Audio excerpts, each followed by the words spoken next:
Ryan Reynolds here for, I guess, my 100th Mint commercial. No, don't. No. I mean, honestly, when I started this, I thought I only have to do like 4 of these. I mean, it's unlimited premium wireless for $15 a month. How are there still people paying 2 or 3 times that much? I'm sorry, I shouldn't be victim blaming here. Give it a try at mintmobile.com/save. Whenever you're ready. $45 upfront payment equivalent to $15 per month. New customers on first 3-month plan only. Taxes and fees extra. Speed slower above 40 gigabytes. See details. This episode is brought to you by Experian. Are you paying for subscriptions you don't use, but can't find the time or energy to cancel them? Experian could cancel unwanted subscriptions for you, saving you an average of $270 per year. And plenty of time. Download the Experian app. Results will vary. Not all subscriptions are eligible. Savings are not guaranteed. Paid membership with connected payment account required.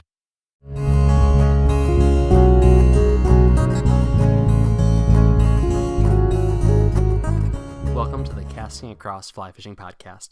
I'm Matthew of castingacross.com, where I explore the quarry and culture of fly fishing. Well, this is the 10th episode of the Casting Across Fly Fishing Podcast. I understand that that's hardly an achievement in fly fishing podcasts, and even less so an achievement across all of podcasting. But that being said, I have enjoyed it, and it looks like from how many folks have listened that some other people are enjoying it as well. And so I appreciate that. I sincerely do. I've said from day one that I'm honored to have folks read what I write, and in this medium, I'm honored to have folks listen to what I have to say. So thank you. In this 10th episode, what I wanted to do is interact a little bit. That doesn't mean I'm going to take phone calls. I'm not going to interview anybody. But something that I've really endeavored to do from day one on Casting Across is interact with those folks who have taken the time, the energy, the effort to interact with me. So a lot of times I'll get comments on articles that I post on Casting Across. I will get Facebook feedback, Instagram feedback, Twitter feedback, and it's not prolific. It's not like I'm getting dozens a day, but when I do, I really feel like I need to respond. You've taken the energy and the effort to do it, and so it's the least I can do to interact. I might have started the conversation through something I've written or something I've said, but you have taken the initiative to continue that. So I have appreciated that. So on this 10th episode, what I wanted to do was, in this medium, use some comments that have been on previous podcasts or on articles recently and utilize those to kind of spring off the concepts I've talked about already or kind of go into a new direction. So that's what we're going to do today. I'm not sure if it's going to be necessarily a regular thing on the podcast, but we'll see where it goes. We'll see if we enjoy it. And at bare minimum, maybe you can comment on this podcast or another article and just let me know what you think. So the first thing is from Bill, and Bill commented on the previous podcast, episode 9, which was called Gear for Small Stream Trout, How and What, where I kind of detailed some of the ways I like to pack, especially utilizing a lightweight day pack as opposed to a vest or a sling pack. This is what Bill said.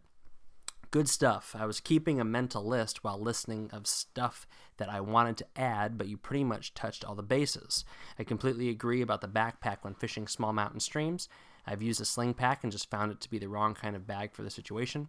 3 things I would add: a whistle. I pick up the little flat plastic ones whenever I see them for free. If you ever fish with someone on a small mountain stream and try to shout to them, you will find out how much the water drowns out your voice. Just imagine breaking a leg or worse and trying to shout to someone half a mile away. I keep mine on a shoulder strap so I don't have to remove my pack or move my body much to get a hold of it. Safety first, after all. Second is a set of 2-way radios if you like to fish with a partner. As stated before, trying to shout over a stream is not very much fun. Lastly is a small stove. They are so small and light these days, and combined with a little stainless mug, like $5 at Wally World, you can drop it in the bottom of your pack and pretty much forget about it. Sometimes a streamside cup of coffee, tea, or some ramen can really get you going for the afternoon. Granola bars just don't warm you up. If fires are allowed where you're fishing, all the better. Hard to beat a little campfire to heat you up on a cold day.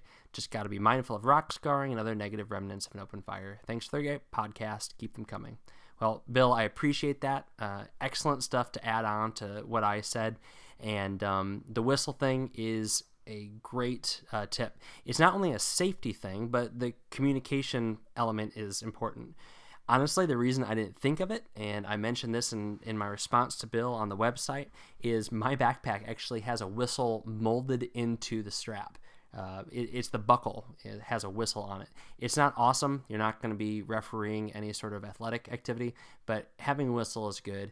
You think about how quickly you can go tired from yelling or hoarse from yelling if you're in an emergency situation, and contrast that with how little energy it is to achieve an ear-splitting whistle.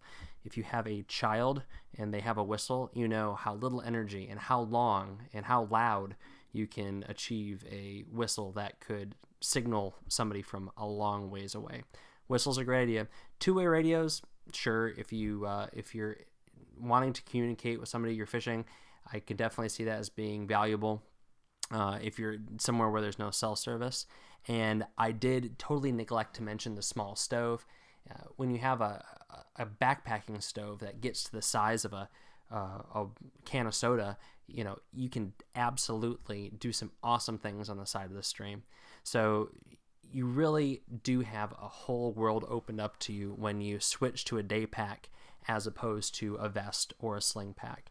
And we talked about those things a little bit last episode, but this is also something you can combine with what we talked about in the previous episode, which was the diversifying your outdoor experience. Carrying a day pack allows you to do all your foraging, whether it be mushrooms or other plants. It allows you to do shed hunting, allows you to bring your bigger binoculars if you're into bird watching, a large camera if you're just wanting to take pictures of fish or other things. It gives you so many opportunities to diversify your experience. And combining that with something that we'll talk about in the near future, which is fishing with kids, you need that storage space, whether it be for toilet paper or a small toy or something like that. It just gives you that flexibility. And so there's a lot of doors that open up for you if you have a day pack. So thank you, Bill. I do appreciate that comment. The next comment that I wanted to bring up on the podcast was actually on an Instagram post from a few days ago. I posted a sign from the side of the test casting pond at a fly fishing show, and Evan commented, "What is a hero cast?" So, Evan, that's a very good question, and it probably does deserve a little bit of clarification.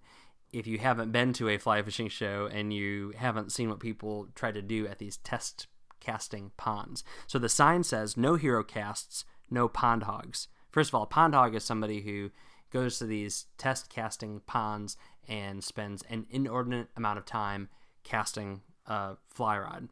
And you'll see that there's sometimes 5 to 10 to 15 people waiting to cast the newest rods. This is an awesome opportunity for folks who don't have a local fly shop to cast not just the newest rods, but maybe a rod they've had their eye on for a long time. This is one of the great resources at a fly fishing show, whether it be the fly fishing show or just any sort of exhibition that fly rod dealers come to, is the opportunity to cast a rod that you've only seen online. It is incredibly difficult to buy a fly rod sight unseen. It requires a lot of faith and willingness to cast it and then mail the thing back. I mean, that's difficult. So going to a place like this, if you don't have a local fly shop around, gives you opportunity to touch something. So if you are casting, then make sure that you are being considerate to those who are behind you and don't be a pond hog. But that wasn't Evan's question. Evan's question is, what is a hero cast? A hero cast is when you try to dump 80 or 90 feet of fly line to look awesome. And this might be necessary if you're throwing a 9-weight and maybe you're thinking you want to buy the next rod that you're going to take down for the flats for bonefish. But a lot of times you see this with the 4-weights and the 5-weights and the 6-weights and guys that are just trying to throw way more line than they ever could. And part of me understands, like, you know what, if you're going to buy a $500, $600, $700 fly rod, you want it to do something fantastic. But that's not something that you're going to be able to do the first time you pick up that fly rod. And not that everyone is super self-conscious, but it's not going to be something that you do with dozens of people watching you. So the hero cast is your super, super long cast that is probably not very realistic. And it's almost like you can see the guys, they're grunting, they're going up on one foot, And we've all done this, though, so we have to be a little bit sensitive and have a good sense of humor about this. Whether it be in your yard when you're playing around, whether it be at a fly shop when you're going to buy a rod, or whether it be on the trout stream when you're just goofing around. But these things not only are kind of sad to watch, but they're dangerous. I mean, this is where you get the fly line moving in all sorts of different directions. Once you start having a cast that falls apart, and this is quasi-technical, but once you break that plane that your arm is moving in and that your fly rod is following and that your fly line is staying in, this margin of achieving good line speed and line direction, that line, especially when it's out 50, 60 feet, is going to start moving in some crazy directions. Worst case scenario, you hit somebody else. Best case scenario, you whack yourself from the side of the face with some fly line. And so the no hero cast sign is a very appropriate and very timely reminder for folks who are getting a little bit ambitious with their casting. So that's what a hero cast is. But again, we've all been there, so we can't be too judgmental when it comes to folks who are really trying to chuck 80 feet with the fiberglass 4-weight. But obey the sign. So the third and final comment that I wanted to mention today on the podcast was from Ralph. And Ralph commented on a post that I wrote a few weeks ago called Rods on Rooftops, a Conversation with Riversmith. Riversmith is a company out west that makes rooftop fly rod holders. You've seen different brands that make these. I had an opportunity to talk with Luke from Riversmith, and he kind of gave me some of the details on their product. I would definitely suggest you check out that article if you want to know more about that concept, why you would need a rooftop fly rod holder if you are not a guide or a hardcore fly fisher, but just kind of a weekend angler, what you might get out of something like that. That was kind of the perspective that I wrote the piece from. So Rods on Rooftops, a Conversation with Riversmith. I'll put the link for that in the page for this podcast on Casting Across. But this is Ralph's comment. I just started fly fishing at 67. Congratulations, Ralph. Great choice. And rigging and tying on flies is a challenge with a diminished eyesight, feeling and dexterity of growing older. So there would be a productivity boost from a roof rack. But I am still fishing with the $25 5 and 6 WT Wakeman outfit I bought to use to try this type of fishing until I had enough experience to select better equipment. So the next $350 to spend on catching fish is already earmarked. But this has me thinking about some PVC and maybe a large electrical workbox as a worthy pairing for my Wakeman. Just came across your podcast today. I really enjoy those I heard. You have a good talent. Congrats on your Christmas child, and wishing the best for all your family through the new year. So, Ralph, thank you so much. That last bit is awesome. We did welcome our 4th child into the world on Christmas morning. Now, on to your comment, which I wanted to talk about a few things. So, Ralph actually makes a really good point. He talks about prioritizing. So, he has a $25 fly rod combo that he bought probably on Amazon. I actually checked it out. It looks totally, usable. And the reality is that $25 fly rod reel combos work and they catch fish. And there's probably folks that fish $25 combos that blow people who fish $250, $500, $750 combos out of the water. Because certain types of fishing, it really doesn't matter what you're using. Are you going to see diminishing returns with accuracy, with line control, with mending capabilities, with durability? Certainly. But like Ralph said, he just wanted to try out fly fishing. And so kudos to him. I started with something very, very similar to that. And then he makes the very, very wise decision of prioritizing, not buying a accessory for his inexpensive fly rod, but buying a nicer fly rod setup. But that's not the point. The point is fish with what you have, especially if you're just trying it out. One of the biggest discouraging things I hear from folks when they see fly fishing gear is, well, it's just so expensive. Well, it can be, but so can anything else. But you don't say, well, I don't want to drive a car because, those really nice SUVs with the big flashy rims are like $75,000, so I'm just not going to buy a car. That's a little bit hyperbole and a little bit silly, but you know what I'm saying. So fish with what you have. Enjoy what you have. Don't spend outside of your means. And then as you progress, as you get to a certain level of comfort with fly fishing, then find the gear that suits you best.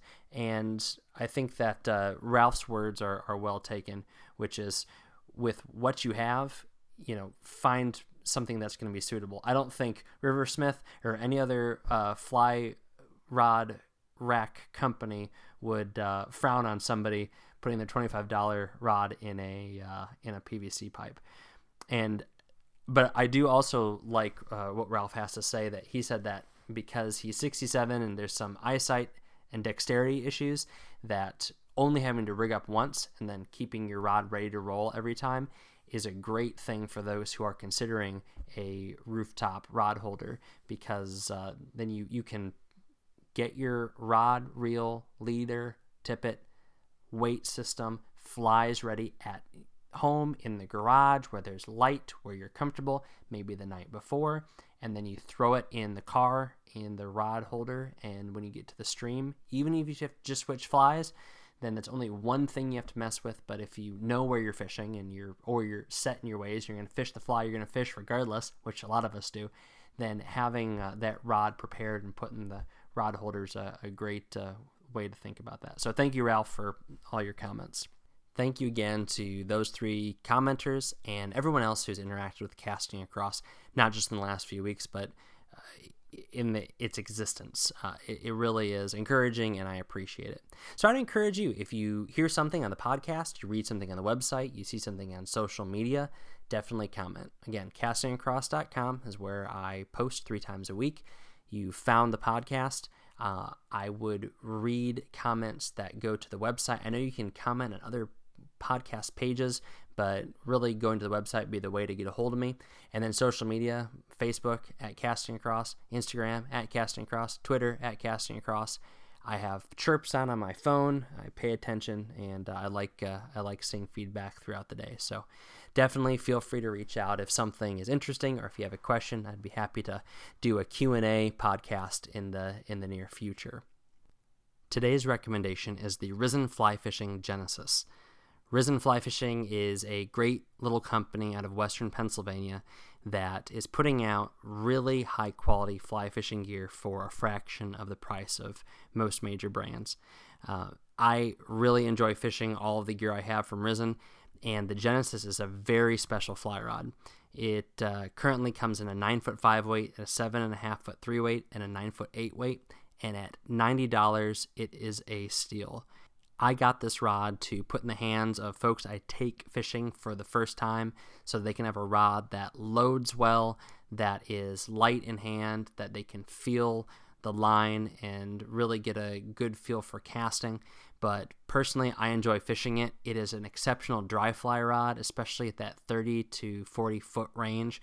I really enjoy how it casts, the delicate presentation, and how it punches line out at that distance. This is a perfect rod for somebody who's just getting into fly fishing, but it also is a very serviceable rod if you want to expand the type of fishing you're doing. So if you already have a 7-foot 3 weight, you can get the 9-foot 5 weight, or vice versa. If you want to try your hand at saltwater fishing or bass fishing, the 8 weight rod would be a great choice. And Risen is also coming out with some new models, so definitely keep your eye on their website, which is risenfly.com, and you can use Across, ACROSS, and get a discount because you heard about it on Casting Across and the podcast. Thanks for listening to the Casting Across Fly Fishing Podcast. Please subscribe in your favorite podcast app and rate the podcast in iTunes. Then head over to castingacross.com, where you'll find more info on this podcast and 3 posts a week on the people, places, and things that go into the pursuit of fish.